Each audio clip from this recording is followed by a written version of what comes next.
My name is Sarah Mitchell, and I'm 28 years old. 3 years ago, my parents sold my restored 1967 Mustang, my late grandfather's final gift to me, to fund my sister's MBA. They called me selfish for being upset. They said art was a hobby, not a career. They had no idea that while they were dismissing my little drawings, I'd just signed the biggest contract of my life. What happened at my sister's graduation changed everything. They thought they were supporting the successful daughter. They discovered too late which daughter actually held the power. Before I share how a family betrayal became the most expensive mistake my parents ever made, please take a moment to like and subscribe, but only if you genuinely enjoy this story. I'd love to know where you're watching from and what time it is in your corner of the world. Drop a comment below. Now let me take you back to where it all began, not with the car being sold, but with the moment I realized I'd never be enough for them. Growing up as the eldest daughter in the Mitchell family meant watching my younger sister Jessica get everything she pointed at. While I worked 3 jobs to pay for art school, Jessica's business degree was fully funded. A real investment in the future, as Dad liked to say. Sarah's creative, Mom would tell her friends at church, that particular tone that meant, bless her heart, she tries. But Jessica, now she's practical. She understands how the world works. The Mustang was different. It was mine. Grandpa Joe left it to me specifically in his will. Not to the family, not to be shared, to me. He'd seen my sketches, encouraged my art when everyone else called it doodling. "You've got the eye, kiddo," he'd say, letting me help him restore that beautiful machine in his garage. 3 summers we worked on it together before cancer took him. "That car is worth at least $30,000 now," Dad mentioned one night at dinner about a year ago. Sitting in our garage, collecting dust while Sarah lives in her tiny apartment in Brooklyn. "It's not about the money," I said quietly. Jessica laughed. "Everything's about money, Sarah. That's why you're broke, and I'm getting my MBA. "I'm not broke." The words came out sharper than intended. Mom patted my hand. "Of course not, sweetie. You're managing. But imagine what you could do with $30,000. Pay off those student loans." "The car stays," I said firmly. "It's all I have left of Grandpa." Dad shook his head. "Sentimental nonsense. Joe would want you to be practical." They didn't know about the contract I'd signed that morning, the one that would change everything. My little design company had just landed a Fortune 500 client, but I'd learned long ago not to share good news with my family. They had a way of making every achievement feel small. "Can we please just drop it?" I asked. "Sure," Dad said, but I caught the look he exchanged with Mom, the same look they'd shared when they'd sold my childhood piano to buy Jessica's first car, when they'd skipped my college graduation to attend Jessica's high school science fair. I should have known then what they were planning. The text came while I was in Seattle, finalizing designs for Microsoft's new campaign. "We need to talk. Call me. Mom." My stomach dropped. Mom never texted unless something was wrong. I called immediately. "Is everyone okay?" "Everyone's fine, sweetie." That pause, that terrible pause that meant bad news was coming. "Your father and I made a decision about the car." "What decision?" My voice was steady, but my hand wasn't. "Jessica's MBA program at Wharton. The final payment is due. We're short $25,000. "No." "Sarah, be reasonable." "You sold it." It wasn't a question. The silence confirmed everything. "You sold my car, the one thing Grandpa left me." "It's just a car, Sarah. Jessica's education is more important than some old—" I hung up. My phone exploded with texts. "Dad, don't be dramatic." "Mom, we did what was best for the family." "Jessica, thanks for finally contributing something useful." Contributing? I'd been invisible to them for years, and now they'd erased the last proof that someone in our family had actually seen me. Marcus Chen, my business partner, found me crying in the conference room. "The Mitchell deal?" he asked, concerned. "Did they pull out?" "No, it's—" I showed him the texts. His expression darkened. "The Mustang? The one you spent 3 years restoring?" I nodded, unable to speak. "How much did they get for it?" $25,000. Marcus laughed. Actually laughed. 25? Sarah, that car in its current condition is worth at least 60. Your parents got robbed. It doesn't matter. It's gone. When's Jessica's graduation? 3 weeks. Why? Marcus smiled, but it wasn't kind. Because I think it's time your family learned exactly who they've been dismissing all these years. That contract you signed, the expansion into Europe. Sarah, you're about to be worth more than your parents' entire neighborhood. I don't care about rubbing it in their faces. No, Marcus agreed. But maybe it's time they understood that success doesn't always look like an MBA. Sometimes it looks like the artist they ignored. I stared at the texts again. Jessica's emoji still mocking me. Book me a flight home for graduation, I said quietly. And Marcus? Set up that meeting with the university chancellor. I think it's time to make that donation we discussed. The house looked exactly the same. Mom's petunias, Dad's perfectly edged lawn, my childhood home, where I'd never quite belonged. I didn't knock. Still had my key. They were in the kitchen, all 3 of them, celebrating with champagne. My champagne, I realized. The bottle I'd sent Mom for her birthday. Sarah! Mom nearly dropped her glass. We didn't expect... Where's my car? Sold, Dad said simply.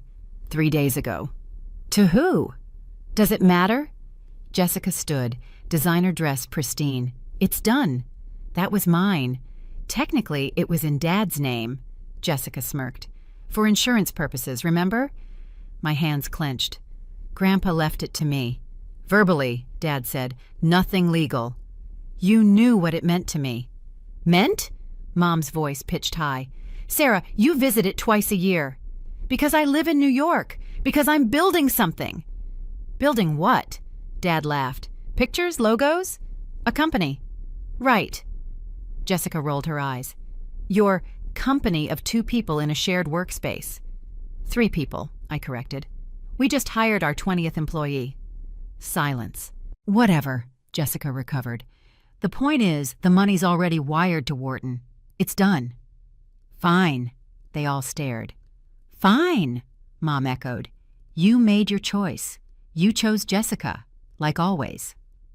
That's not... Dad started. June 15th, I interrupted. Jessica's graduation. You're coming? Mom brightened. Wouldn't miss it. Jessica narrowed her eyes. Why? To celebrate, of course, your big achievement, your moment. Sarah. Mom reached for me. I stepped back. I have a flight to catch. You just got here. I came for my car. It's gone. We're done.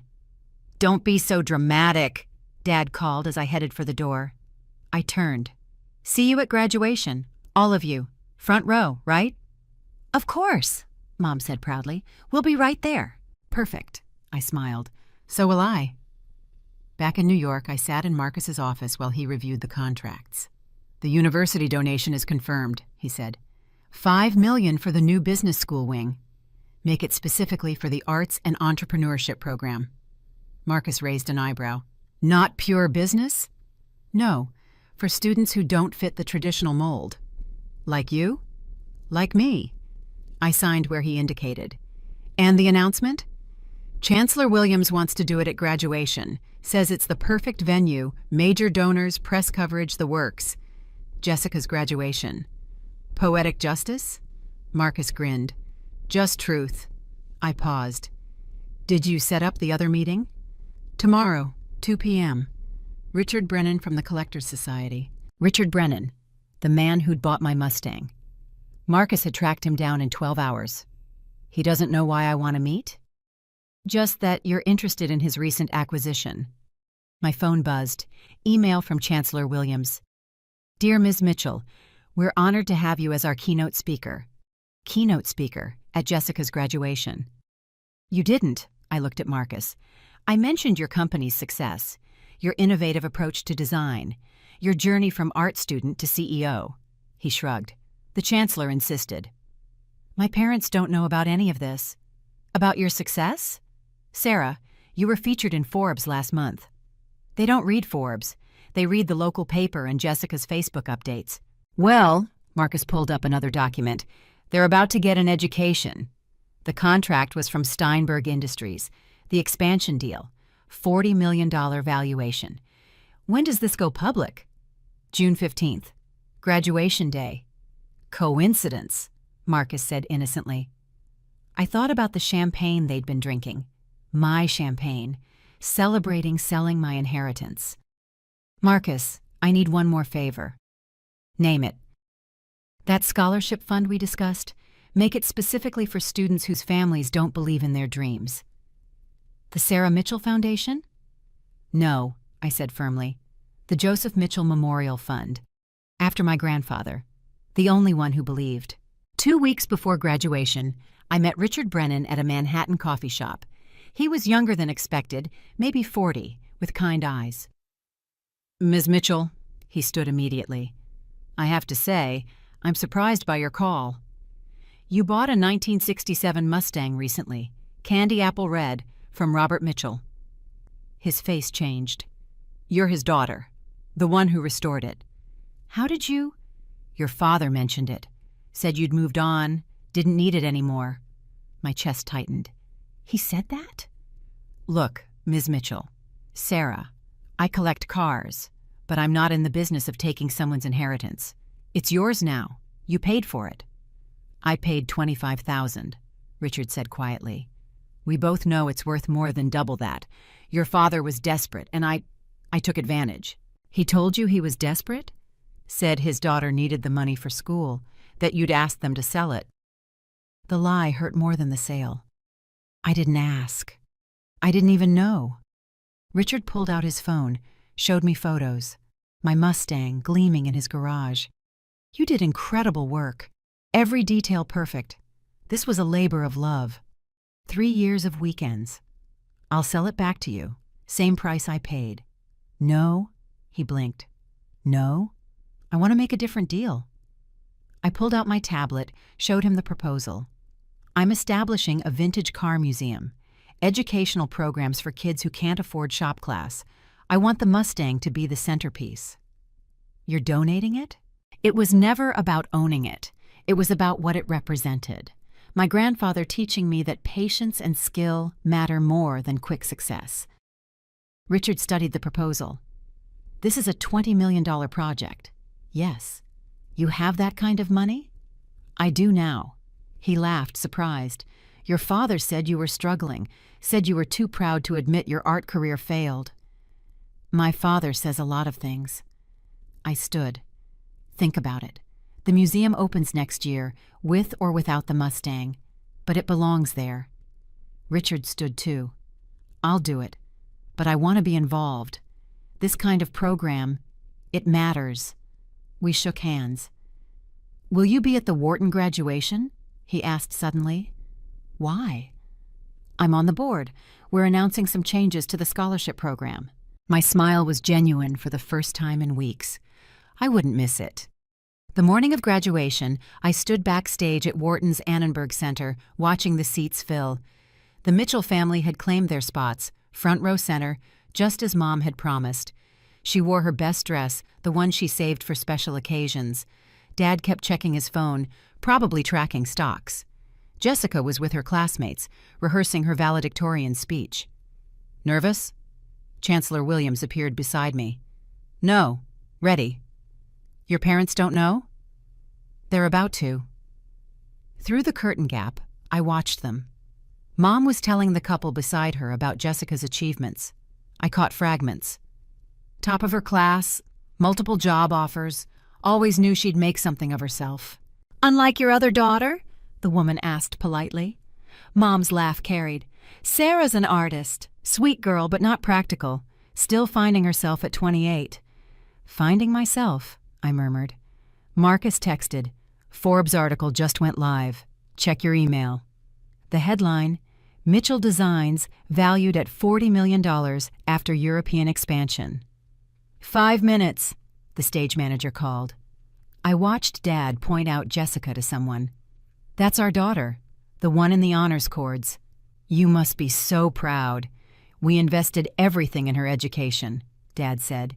Even sold some family assets, worth it for her future. Family assets. That's what my inheritance had become. The lights dimmed. Chancellor Williams took the stage. Welcome, families and graduates. Before we begin, I want to announce something extraordinary. This year's keynote speaker is not just a successful entrepreneur, but also our newest major donor. Her $5 million gift will establish the Joseph Mitchell Center for Arts and Entrepreneurship. Murmuring from the crowd. I saw Dad stiffen at Grandpa's name. She built her company from nothing, revolutionized design thinking in tech, and at 28, runs one of the fastest-growing creative firms in the country. Please welcome Sarah Mitchell. The spotlight hit me as I walked on stage. The silence was perfect. Mom's mouth opened, closed, opened again. Dad dropped his phone. Jessica, in her graduation gown, stood frozen with her classmates. I approached the podium, calm, collected, made eye contact with my parents. Good afternoon. I'm Sarah Mitchell. Some of you know me as the impractical daughter who chose art over business. Today, I want to talk about different kinds of investments. Wow, can you imagine the look on their faces? I still get chills remembering that moment. If you've ever been underestimated by your own family, type vindication in the comments. I see you, and your success is coming. Quick pause here. If this story is hitting home, please hit that subscribe button and ring the notification bell. We're just getting to the best part, where 3 years of dismissal turns into one unforgettable moment of truth. Back to that stage, where my parents were about to learn exactly what their impractical daughter had been building while they were selling her dreams. 3 years ago, I continued, my voice steady through the microphone, my grandfather died and left me his 1967 Mustang. It wasn't valuable then, just a broken car and a grieving granddaughter's project. Every weekend, I restored it. Every paycheck went into parts. People said I was wasting my time. I looked directly at my parents. Some said I should be practical, sell it, invest in something real. Mom had gone pale. But restoration taught me patience, detail, the value of doing something right, even if nobody sees it. Those lessons built my company. While I was playing with pictures, as my father calls it, I was actually designing interfaces for 3 Fortune 500 companies. While my sister studied business theory, I was practicing it. Jessica's face was stone. 2 weeks ago, my parents sold that Mustang without my knowledge. They needed money for my sister's tuition. They didn't ask. They knew I'd say no. They just took the one thing my grandfather left me and sold it for less than half its value. Gasps from the audience. Phone cameras appeared. But here's what they didn't know. I clicked the remote. The screen behind me lit up with the Forbes article. My company was just valued at $40 million. The auditorium erupted in whispers. They also didn't know that I've been the anonymous donor funding Wharton's scholarship program for underprivileged students, the same program my sister applied to and was rejected from. Jessica's mouth fell open. Today, I'm announcing the Joseph Mitchell Center, named for my grandfather, who believed in me when no one else did. It will support students whose families don't understand their dreams, students who are told they're impractical, students who restore cars, paint pictures, write code, or build dreams that don't fit in neat boxes. Dad stood up, sat down, stood again. Because success isn't always an MBA. Sometimes it's the artist you ignored. Chancellor Williams returned to the podium as I stepped aside. The tension in the auditorium was electric. Thank you, Ms. Mitchell. Now, before we present diplomas, Mr. Richard Brennan from our board has an announcement. Richard walked on stage, nodding to me. My parents were frozen in their seats. The board has reviewed our scholarship allocations, Richard began. Due to a significant discrepancy in Jessica Mitchell's financial aid application, we're revoking her merit scholarship. Jessica shot up from her seat. What? Why? Your family claimed financial hardship while selling a valuable asset for your tuition. That's double dipping, Ms. Mitchell. But my parents submitted the forms, Richard continued. The $25,000 from the car sale should have been reported. That's fraud. Mom grabbed Dad's arm. Their perfect daughter, their golden child, was being called out for fraud at her own graduation. Furthermore, Richard said, that car was sold under false pretenses. The seller claimed the owner had agreed to the sale. She hadn't. He looked at me, then back at the audience. The Mustang will be donated to the new Mitchell Center, where it belongs. As for the scholarship money that needs to be returned, Ms. Jessica Mitchell, you have 30 days. Jessica sank into her chair. I returned to the microphone. I want to be clear. I'm not punishing my sister. She earned her degree, but she needs to learn what I learned, how to earn her success without taking from others. "Sarah," Dad called out from the audience, "this is cruel." "No," I said calmly. Cruel was selling my inheritance while I was gone. Cruel was celebrating with my champagne. Cruel was 28 years of being told I wasn't enough. The audience was riveted. Phones recorded everything. This is just truth and consequences. I have one more announcement, I said, feeling the weight of 500 pairs of eyes. Mom, Dad, would you please stand? They didn't move. Please, I repeated, softer this time. Slowly, shakily, they stood. Mom clutched her purse like a shield. Dad's jaw was clenched so tight I could see it from the stage. Robert and Linda Mitchell, I said formally. For years, you've told everyone about your successful daughter, your investment, your pride and joy. Jessica was crying now, silent tears streaming down her face. You were half right. You do have a successful daughter. You just picked the wrong one.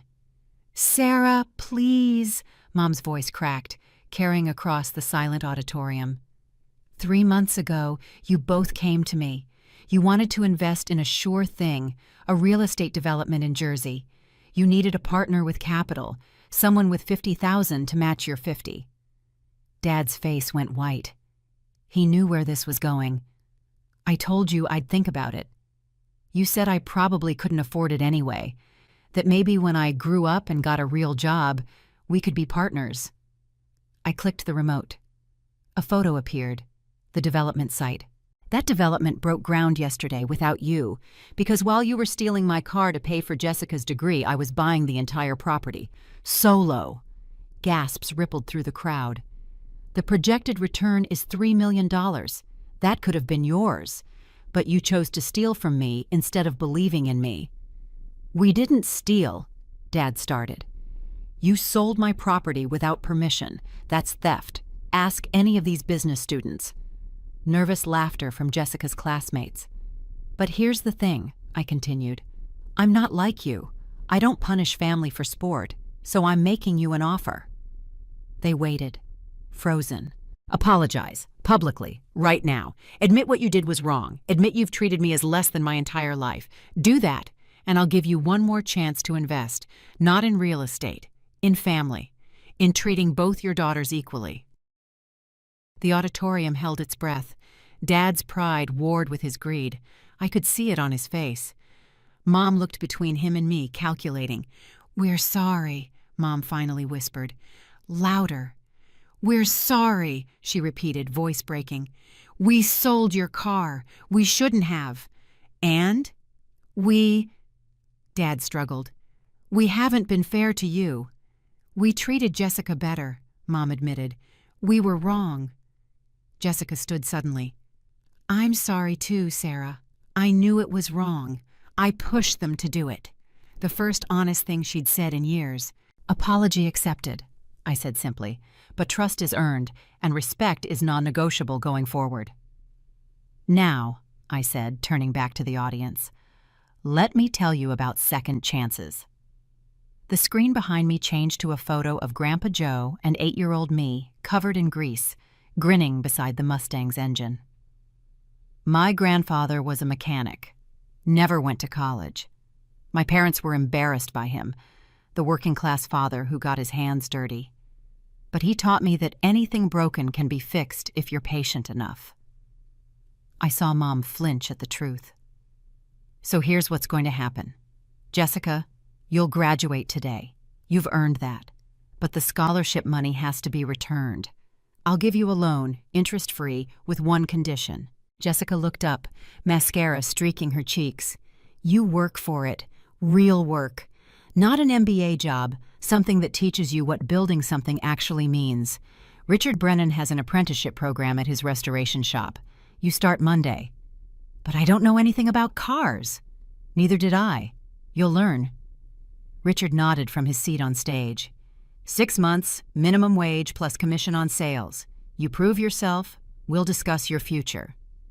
As for my parents, I continued, the investment opportunity is still open. But not as silent partners.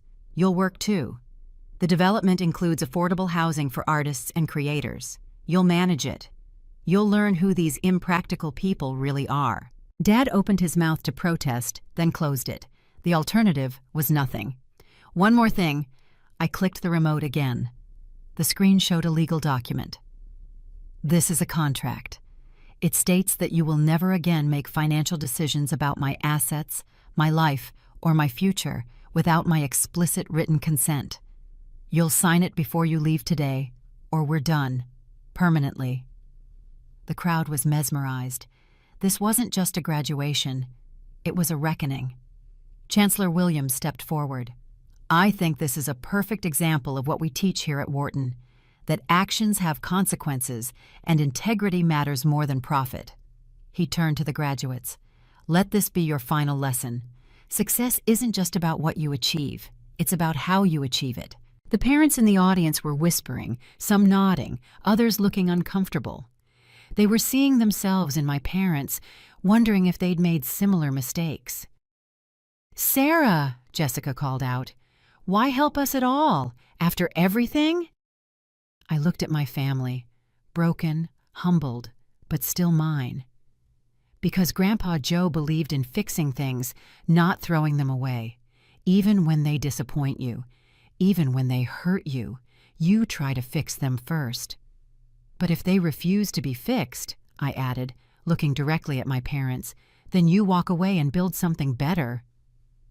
The auditorium erupted in applause, not the polite kind, real, thunderous approval. My parents sat down heavily, the weight of 28 years of mistakes finally visible on their faces. Chancellor Williams returned to the microphone. "Ladies and gentlemen, I've been in education for 30 years. I've never witnessed a more powerful lesson in accountability." He gestured to me. "Ms. Mitchell, would you do us the honor of presenting your sister with her diploma?" The irony wasn't lost on anyone. Jessica walked across the stage, each step heavy with humiliation and newfound humility. When she reached me, we stood face to face for the first time as equals, both flawed, both learning. "Your diploma," I said, handing her the leather folder. "You earned the degree. Now earn the success that should come with it." She took it with shaking hands. "Sarah, Monday, 8 a.m., I cut her off. "Richard's shop. Don't be late." As she walked off stage, Marcus appeared from the wings, handing me a folder. "One more piece of business," I announced. "Mr. and Mrs. Mitchell, please come to the stage." They climbed the steps like they were walking to their execution. The entire auditorium watched in fascinated silence. "Your contracts," I said, handing them the folder. "Sign them now, or leave and never contact me again." Dad read through it, his engineer's mind parsing every clause. "This gives you complete control. The same control you took from me when you sold my car, except I'm using lawyers, not lies." "This is vindictive," Mom whispered. "No. Vindictive would be suing you for theft and fraud. This is generous." Marcus stepped forward with a pen. They signed. What choice did they have? Their perfect daughter was exposed as a fraud beneficiary, their dismissed daughter held all the cards, and 500 witnesses had seen everything. "Congratulations," I said as they handed back the contracts. "You've just made your first honest deal with me." The Forbes article was being shared in real time. I could see it spreading across phones in the audience. My company name trending, the Mitchell family scandal going viral. But I wasn't done. "Richard," I called out, "about the Mustang." He stood. "Yes?" "I want to add a plaque when it goes in the museum. It should read, 'Restored by Sarah Mitchell and Joe Mitchell. Some things are worth more than money.' Consider it done." I turned back to my parents, still standing awkwardly on stage. You can sit down now. Enjoy watching Jessica graduate. It cost you more than you know." As my parents returned to their seats, Marcus joined me at the podium with his tablet. "Before we continue with the ceremony," I said, "I want to make something crystal clear." "Mr. Chen?" Marcus connected his tablet to the screen. The Fortune 500 contract appeared, with the valuation clearly visible.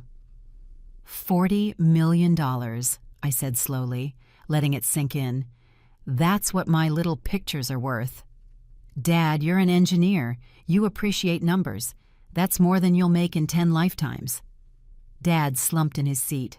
"Mom, you're a teacher. You taught everyone except your own daughter. So let me educate you now. Every time you introduced Jessica as your successful daughter while calling me creative in that pitying tone, I was signing contracts worth more than this entire building." The audience was captivated.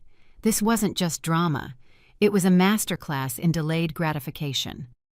"But here's the real kicker," Marcus said, taking the mic. "Sarah could have destroyed you. The car was legally hers. Grandpa Joe's will, while informal, had witnesses. She could have pressed charges. Instead, she's offering you jobs.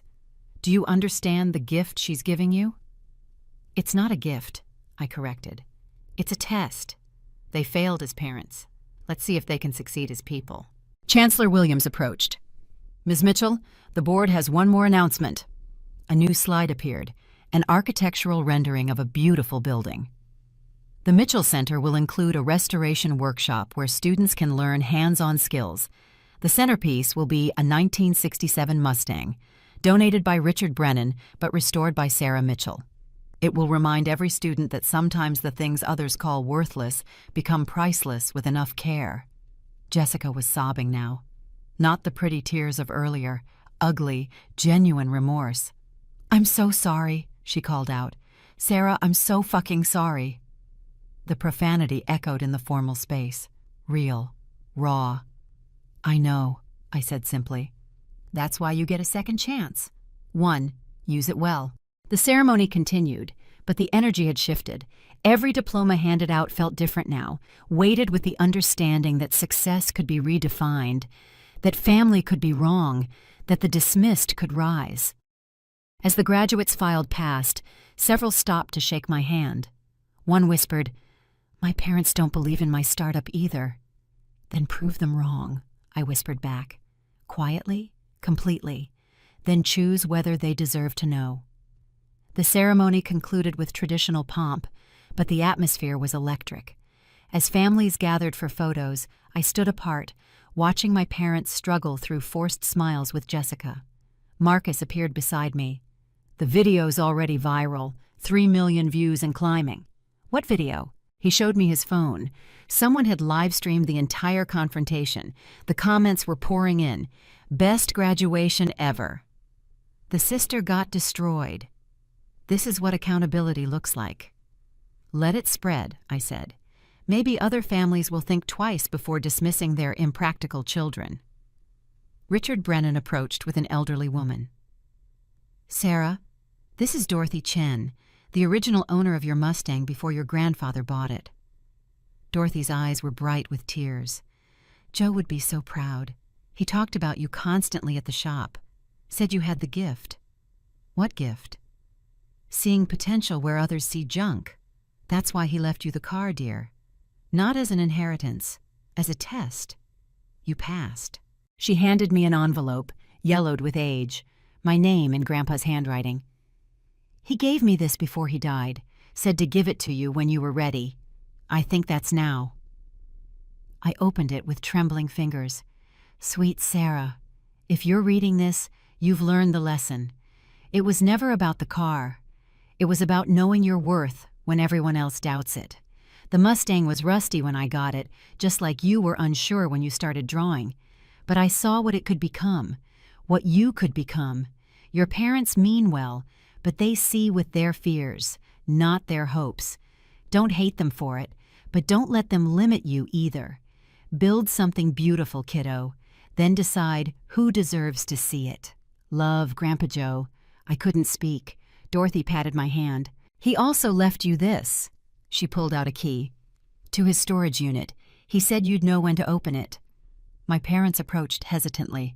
Mom's makeup was ruined. Dad looked 10 years older. Sarah, Mom started. Can we talk? Really talk? Monday, I said, pocketing the letter and key. After Jessica's first day at work. After you've signed the property management contracts. After you've had time to think about what kind of relationship you want going forward. That's fair, Dad said quietly, the engineer in him appreciating clear terms. Hold up, are you team forgive or team boundaries? Because what happens next will determine everything. Drop a comment below with your choice.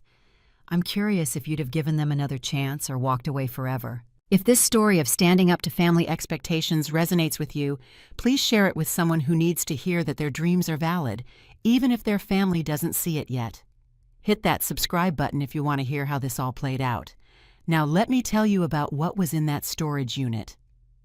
3 days later, I stood in front of Grandpa Joe's storage unit with Marcus and Richard. The lock was stiff, unused for 3 years. Inside was another Mustang. Not just any Mustang, a 1967 Shelby GT500, pristine, perfect, worth $500,000, easy. Holy shit, Marcus breathed. A note was taped to the steering wheel. Sarah, this one's for you to keep. The other was to teach you. This one's to remind you, some things aren't for sale. Not for family, not for money, not for anyone. Love, Grandpa. Richard whistled low. He knew. Joe knew exactly what would happen. What do you mean? He talked about your parents sometimes, said they loved their children but couldn't see past their own fears.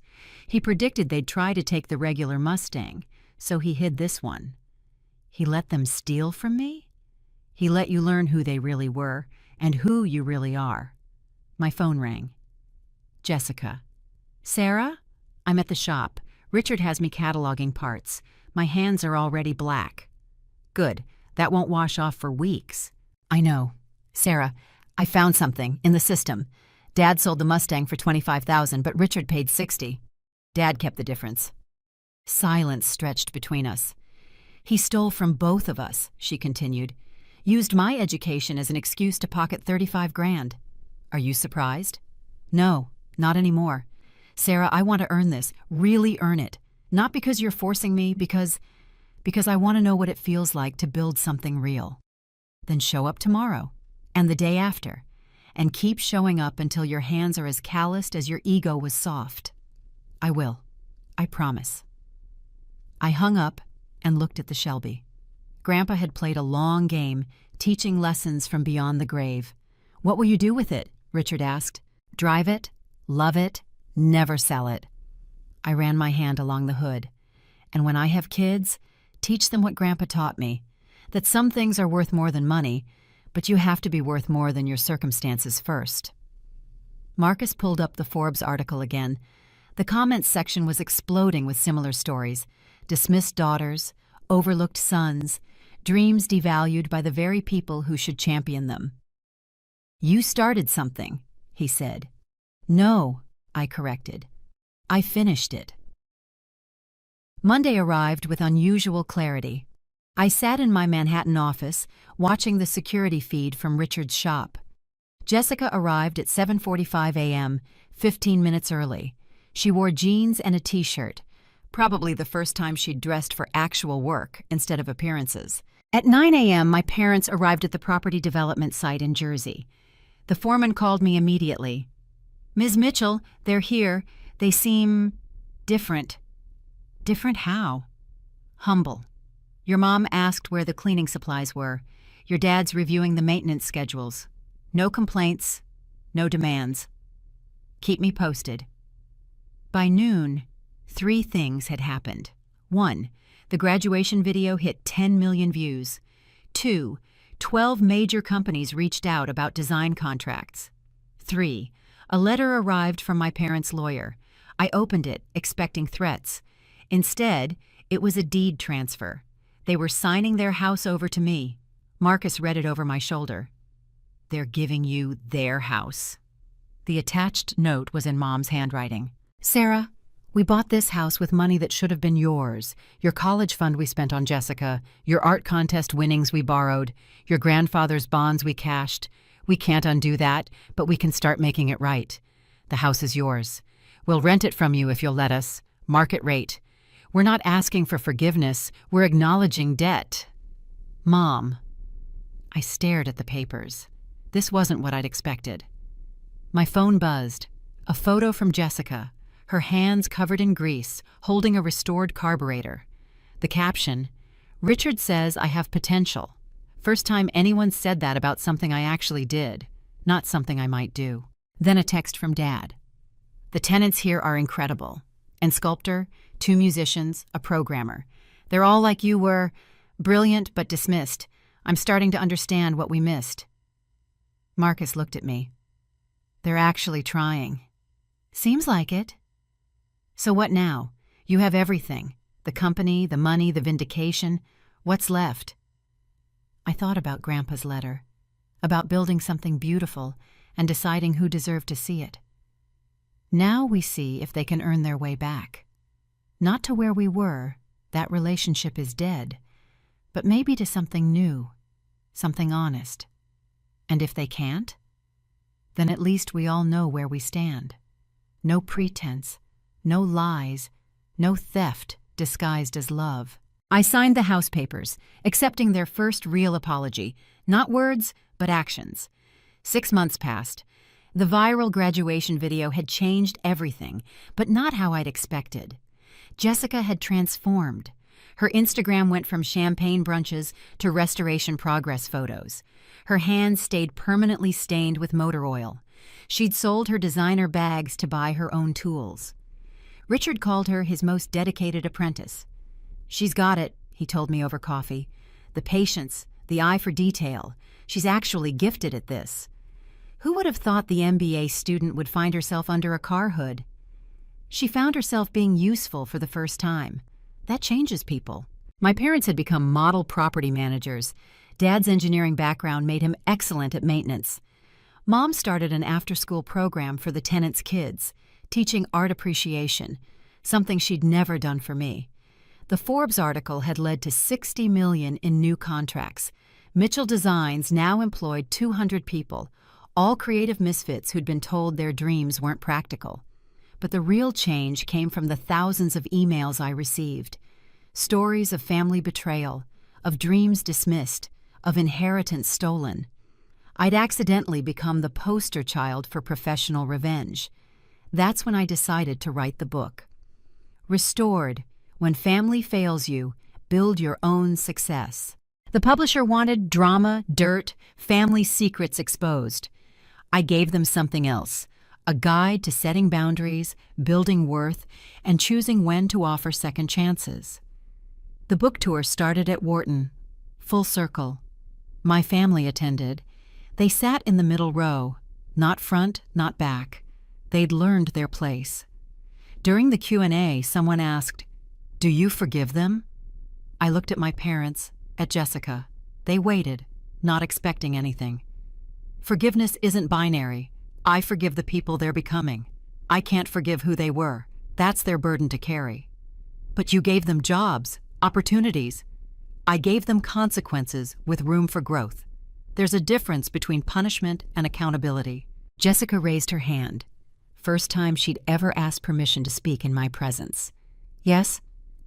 "I want to add something," she said, standing. "I was the golden child, the favorite, the one who got everything, and it made me worthless. Sarah's punishment was the first time anyone expected me to earn something. It saved me from becoming the kind of person who peaks at graduation." The audience applauded. Mom wiped her eyes. Dad nodded slowly. After the event, we stood in the parking lot where it all started, where they'd once dismissed my dreams. "The house sold," Dad said quietly. "The buyers close next month." I'd put their house on the market after they'd signed it over to me. They'd been renting month to month, knowing this day would come. "Where will you go?" "We found a small apartment near the development, 2 bedrooms, simple." "Good." Mom pulled out an envelope. "This is for you." Inside was a check for $35,000. "The difference from the Mustang," she explained. "We've been saving every penny to pay it back. It's not enough, but it's a start," I said, pocketing it. "This goes to the museum fund." Jessica stepped forward. "I have something too." She handed me keys, Mustang keys. "Richard helped me track down another 67. It's not Grandpa's, but it's the same model, same color. I've been restoring it myself, for you." I stared at the keys. "Jessica, it's not an apology. It's an acknowledgement of what we took, what I let them take, what I encouraged them to take." We walked to the parking lot where a candy apple red Mustang sat gleaming under the lights. Not perfect. Jessica's amateur restoration showed in places, but honest work.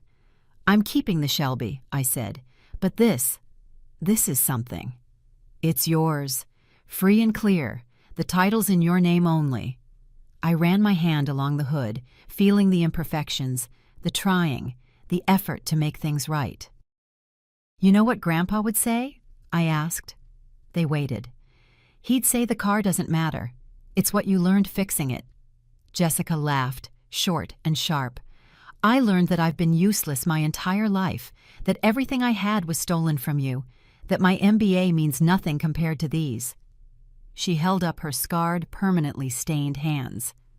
"Now you're learning," I said. We stood there, 4 people who'd been family, broken apart, and were slowly becoming something else.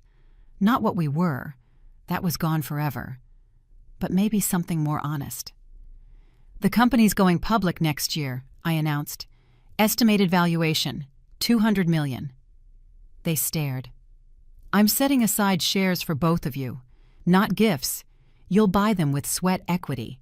Dad, you'll manage our new facilities. Mom, you'll run our education program. Jessica, you'll head our restoration division." "Why?" Mom asked. "Because Grandpa believed in fixing things, even difficult things, even things that hurt you. But only if they're worth fixing," Dad added, understanding. "Exactly." 1 year after the graduation, we held the grand opening of the Joseph Mitchell Center. The building was perfect. Glass and steel wrapped around the original brick of an old garage. Modern success built on traditional foundations. The centerpiece was Grandpa's original Mustang, returned by Richard and restored one more time by Jessica. She'd spent 3 months getting every detail perfect, using the photos from my original restoration as reference. The plaque read, "Some things are worth more than money. Some lessons cost more than tuition. This car taught both." My parents attended as employees, not family. They wore Mitchell Designs badges, not VIP passes. They'd earned their place through work, not blood. During my speech, I said something that would later become the center's motto. "We don't inherit success from our ancestors. We inherit the ability to build it ourselves." The Forbes journalist who'd broken my story asked for a final quote. "Ms. Mitchell, your family betrayed you, stole from you, dismissed you, yet you gave them second chances. Why?" "Because the opposite of love isn't hate. It's indifference. I could have walked away, forgotten them, built my empire alone, but that would have made me like them, someone who discards family when they're inconvenient." "So you forgave them?" "No. I gave them the opportunity to earn forgiveness. There's a difference. Forgiveness without change is just enabling. Accountability with opportunity is love." Jessica approached, her Mitchell Designs badge reading Director of Restoration. "The Times wants to interview me about my journey from MBA to mechanics," she said. "What should I tell them?" "The truth. That you were a spoiled brat who stole from your sister and found redemption under the hood of a car." She laughed. Real, not performative. "That's exactly what I'll say. So here I am, 3 years after my parents sold my dream car for my sister. The girl they called impractical now runs a company worth $200 million. The sister who got everything now works for everything. The parents who knew best now know better. The Shelby GT500 sits in my garage, Grandpa's final gift, the reminder that some things aren't for sale. The restored Mustang Jessica built lives at the center, teaching kids that broken doesn't mean worthless. My parents? They're good employees. Maybe one day they'll be good parents again, but that's their journey, not mine.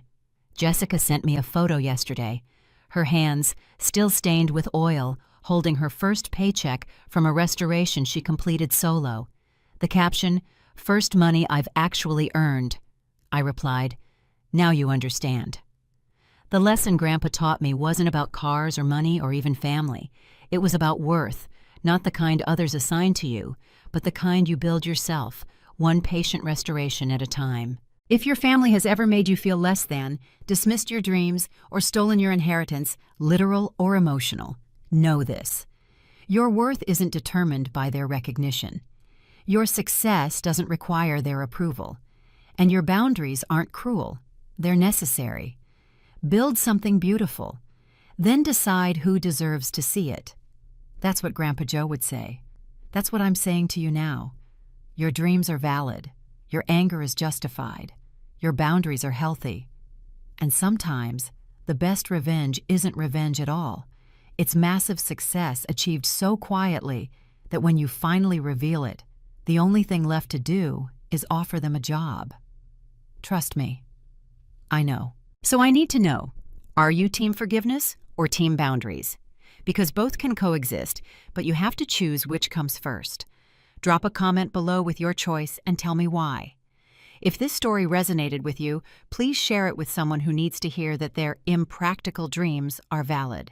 Subscribe and hit the notification bell for more stories about standing up to family expectations and building success on your own terms. Remember, you teach people how to treat you. Make sure the lesson is one you can live with. Until next time, keep building, keep boundaries, keep believing.